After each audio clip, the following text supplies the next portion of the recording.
নমস্কার সবাইকে, শুভ জন্মাষ্টমী। আজ হচ্ছে সোমবার আর বাজে দুপুর 12টা মতো। আমি এখন ভাজতে বসে গেছি আমার গোপালের জন্য ফুলুরি। এই ফুলুরিগুলো আমি আগেই মেখে রেখেছিলাম আর গোল গোল করে পাকিয়েও নিয়েছিলাম। এখন আমি এই ফুলুরিগুলো ভেজে নেব।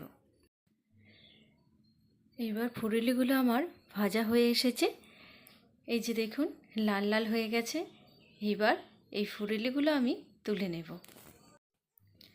এরপর আমি আমার আগে থেকে করে রাখা বড়াগুলো ভেজে নেব। আমি এখানে 4টে বড়া করেছি, শুধুমাত্র গোপালের জন্যই করেছি, প্রসাদ দেব বলে। এবার বড়াগুলো আমার ভাজা হয়ে এসেছে, এবার এইগুলো আমি তুলে নেব। এইবার আমি আমার গোপালের জন্য আমি তালের লুচি ভেজে নেব। যদিও আটা দিয়ে তাল দিয়ে মাখলে প্রচুর নরম হয়, আর দেখুন ফুলছেও খুব সুন্দর এই লুচিগুলো, আর খেতেও কিন্তু খুব সুন্দর হয়। চলুন, ভাজা তো কমপ্লিট, এবার গিয়ে ওখানে আমি প্রসাদ রেডি করব। আমাদের এখানে আগে খুব একটা এইসবের চল ছিল না, কিন্তু এখন প্রতিটা বাড়িতে বাড়িতেই এই গোপালকে ভোগ দেওয়ার ব্যাপারটা কিন্তু ভালো রকম চালু আছে। আমি 5টা মিষ্টি আনিয়েছি, আর একটা ডেয়ারি মিল্ক, একটা পার্ক, আর দুটো এমনি 1 টাকার দামে লজেন্স আনিয়েই গোপালকে আজকে আমি প্রসাদ দেবো। আর তার সাথে ওই তো দেখলেন কিছু ভাজাভুজি করেছি, আর অল্প করে আমি চাল কড়াই ভাজা কিনে এনেছি। এই যে দেখুন, আমি এখন এই যে 8 কড়াই যাকে বলে, যদিও 8টি কড়াই এতে নেই, তবুও কী বলুন তো, 8 কড়াইয়ের মতোই একটা মতো করে দিচ্ছি। আমি আমার মতো করে দিই। চলুন, এই প্লেটটি তো রেডি হলো, এবার পাশের প্লেটটি রেডি করি। আপনারা তো দেখেইছিলেন আমি লুচি ভেজেছি, ফুলুরি ভেজেছি, বড়া ভেজেছি। যদিও ফুলুরি আর বড়াগুলো একই গোল্লার আমি করেছি, একটু মিষ্টি বেশি হয়ে যাওয়ার জন্য একটু শক্তটা বেশিই হয়ে গেছে। এই যে দেখুন, আমার এখানে রেডি হয়ে গেছে প্রসাদ। এইভাবেই আমি গোপালকে দিই। সেই দুপুর 11টার পর থেকে আকাশটা এত লেগে আছে যে কিছুতেই থামছে না। প্রচণ্ড পরিমাণ বৃষ্টি হচ্ছে, সর্বক্ষণই বৃষ্টি।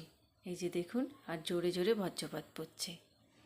চলুন এবার ঘরের দিকে যাই, গিয়ে যে প্রসাদটা রেডি করেছি ওই প্রসাদটা এখন ঠাকুরকে দেব। আর এখন লাইটও নেই জানেন, এখানে পুরো কারেন্ট অফ।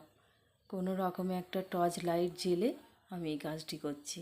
এই যে আমার ছোট্ট গোপাল, আর আমার না জায়গাটা ভীষণ ছোট্ট, আমি যে ওখানে প্রসাদ দেবো আমার কোনো রকম জায়গা নেই, এই জন্য আমাকে একটু নিচেই নামাতে হয় এই প্রসাদের জন্য। চলুন এবার নামিয়ে ফেলি। এসো বাবা এসো, চলো। আর এই যে পিঁড়েটি দেখছেন, এটি আমার ছোটো ননদের আলপনা দেয়া।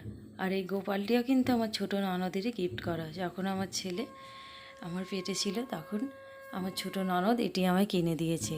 সেই থেকে আমি প্রতি জন্মাষ্টমীতে এমনি নাড়ু দিতাম, কিন্তু এই বছর ভাবলাম একটু এইসব প্রসাদ করে দিই। নইলে এইসব প্রসাদ আমি প্রতি বছর যে দিই তা না, কিন্তু এই 2 বছর আমি দিচ্ছি। তাহলে আজকের ভিডিওটি আমার এই পর্যন্তই। আমার ভিডিও যদি আপনাদের ভালো লাগে তাহলে আমার পাশে থেকে আমার চ্যানেল একটা সাবস্ক্রাইব করে দেবেন, আর লাইক, কমেন্ট আর বন্ধুদের মাঝে শেয়ার করে দেবেন। আমার এই ভিডিও যেন আপনার বন্ধুদের মাঝে পৌঁছে যায়। চলুন এবার একটু প্রণাম করে নিই।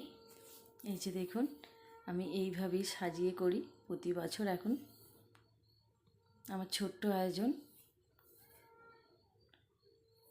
তাহলে ততক্ষণ সুস্থ থাকবেন, ভালো থাকবেন, আর সতর্ক থাকবেন, নিজের খেয়াল রাখবেন।